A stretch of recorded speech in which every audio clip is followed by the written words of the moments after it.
Bonjour, une petite vidéo pour parler de pinceau de polynôme scindé. C'est à partir d'un post qu'a mis Clément de Seguin-Pazis, DSP Initials, sur mathématiques.net.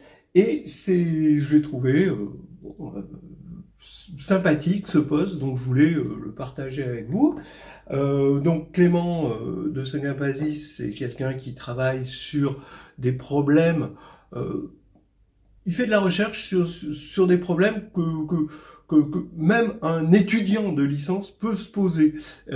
Disons, et ça c'est difficile, en fait, c'est difficile, parce que ce sont des questions qui sont non résolues, mais qu'on pouvait se poser dès le 19e siècle. Donc généralement, c'est des problèmes assez difficiles, comme on peut l'imaginer.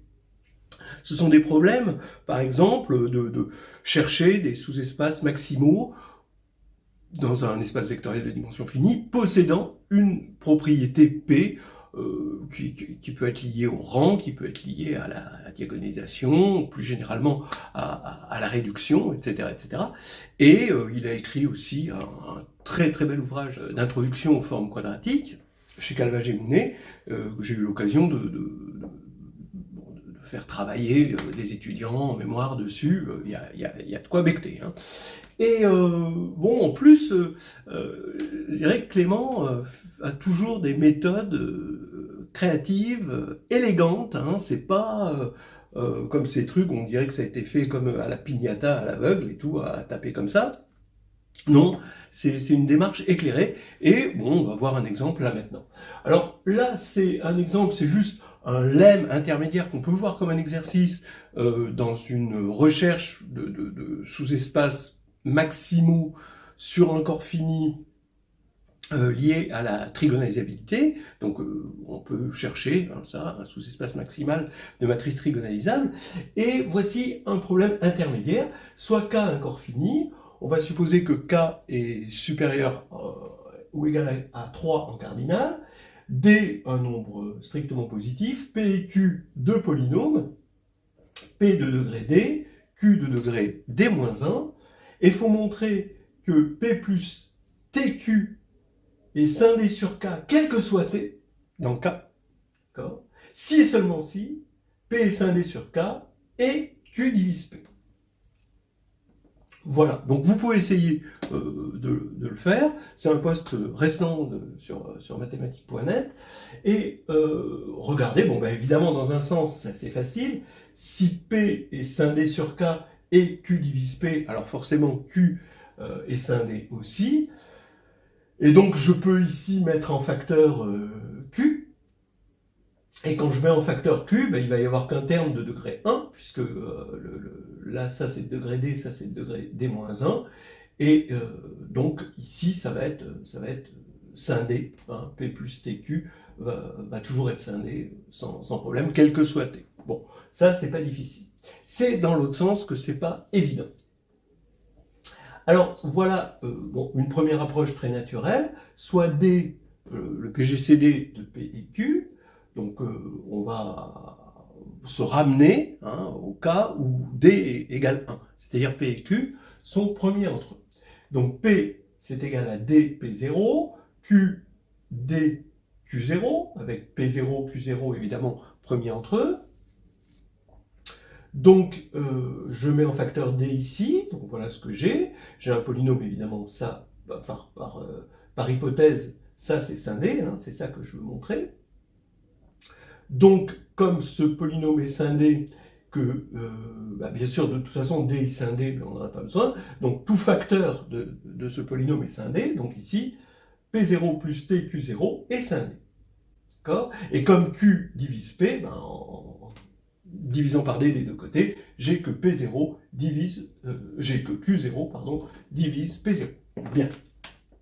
Donc, on va supposer que P et Q sont premiers entre eux, et donc, comme on veut montrer que Q divise P, ça revient à montrer que Q est égal à 1, ou est un polynôme constant, puisqu'il divise P et qu'il est premier avec P, donc c'est qu'il est constant, c'est-à-dire que D-1 est égal à 0, donc il faut montrer que D est égal à 1. Donc on va supposer par l'absurde D supérieur ou égal à 2, et de toute façon, P et Q sont premiers entre eux. Alors, dès qu'on a un scalaire t de k, on a forcément un polynôme scindé, de degré supérieur ou égal à 2, donc forcément au moins une racine. Il y en a plusieurs a priori, mais je vais en choisir une que j'appelle alpha t, et j'ai une application qui va de k dans k, qui à t associe alpha t. Forcément, comme P et Q sont premiers entre eux, on ne peut pas avoir à la fois P de alpha t et Q de alpha t égale 0. Ça c'est important, parce que ça va me permettre de montrer que alpha est injective. Regardez, si j'écris P de alpha t plus T Q de alpha t égale 0, je fais la même chose avec T', ici, voilà. Et là, qu'est-ce que j'ai?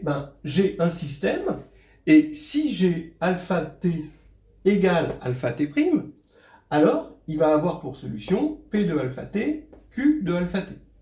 Et comme ils ne peuvent pas être simultanément nuls, d'après ce qu'on a dit, P et Q sont premiers entre eux, ça veut dire que ce n'est pas un système de Cramer, et donc le déterminant principal est égal à 0, donc T égale T'.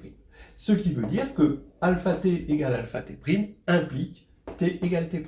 Donc, comme K est fini, l'injectivité implique la surjectivité.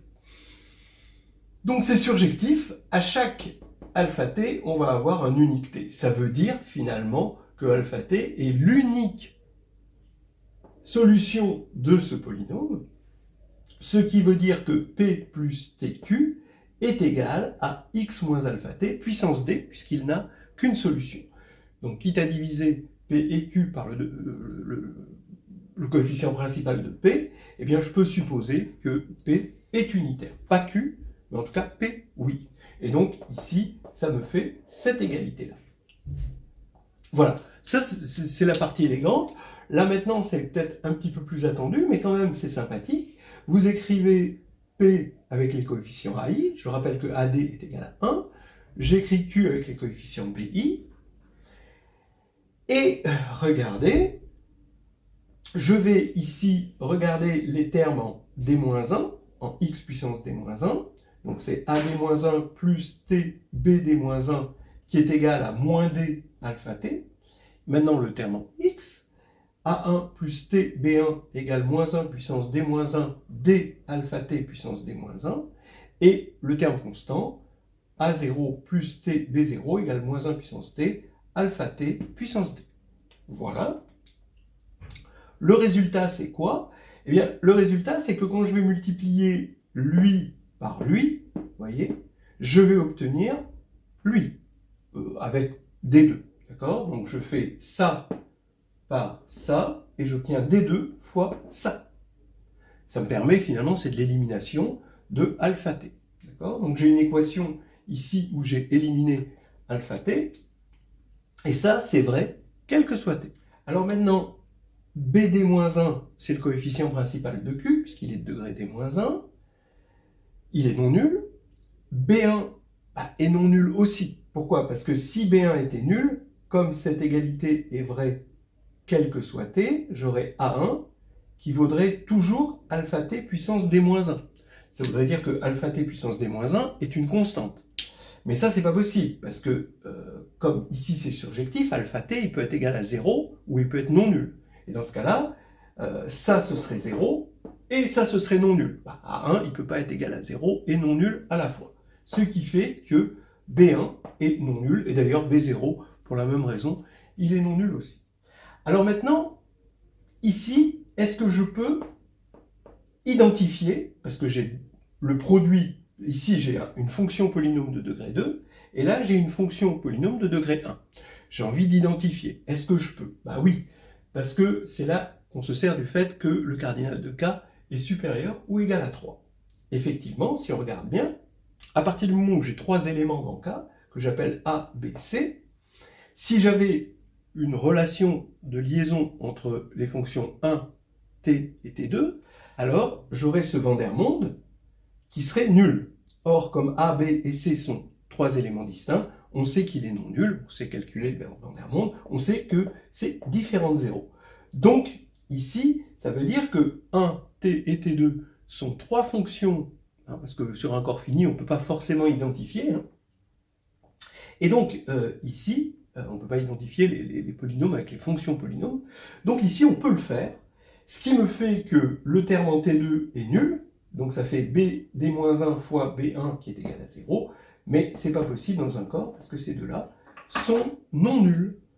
Voilà. Alors après, c'est facile de voir, de s'amuser à regarder ce qui se passe pour K égale en cardinal 2 et de voir que si on prend x3 pour P et x2 plus x plus 1, alors en degré 2 et 1 ici, ça continue à marcher, le théorème marche, mais ici, on a que, donc vous prenez, donc sur le corps à deux éléments finalement, 1, 0, 1, donc vous prenez t égale 0, donc ça fait x3, donc c'est scindé, vous prenez t égale 1, ça fait x3 plus x2 plus x plus 1, vous vérifiez que c'est scindé, parce que x plus 1 facteur de x2 plus 1, donc x plus 1 facteur de x plus 1 au carré, donc en fait x plus 1 cube, bah oui, évidemment, ça fait x plus 1 cube, d'accord, puisque 3 égale 1, d'accord, donc ça, on reconnaît finalement le développement de x plus 1 au cube, et donc, et pourtant, ceci ne divise pas cela, ça c'est irréductible, puis ça c'est, voilà, ça divise pas ça, donc il y a une exception, et après il doit y avoir aussi d'autres exceptions si on prend des d supérieurs. En tout cas pour d égale 2, non, il n'y a pas d'exception, mais sur le corps à deux éléments, il va y avoir des exceptions certainement supérieures à 3 aussi. Voilà, c'était un joli exercice sur des pinceaux de polynômes scindés par Clément de Seguin-Bazis.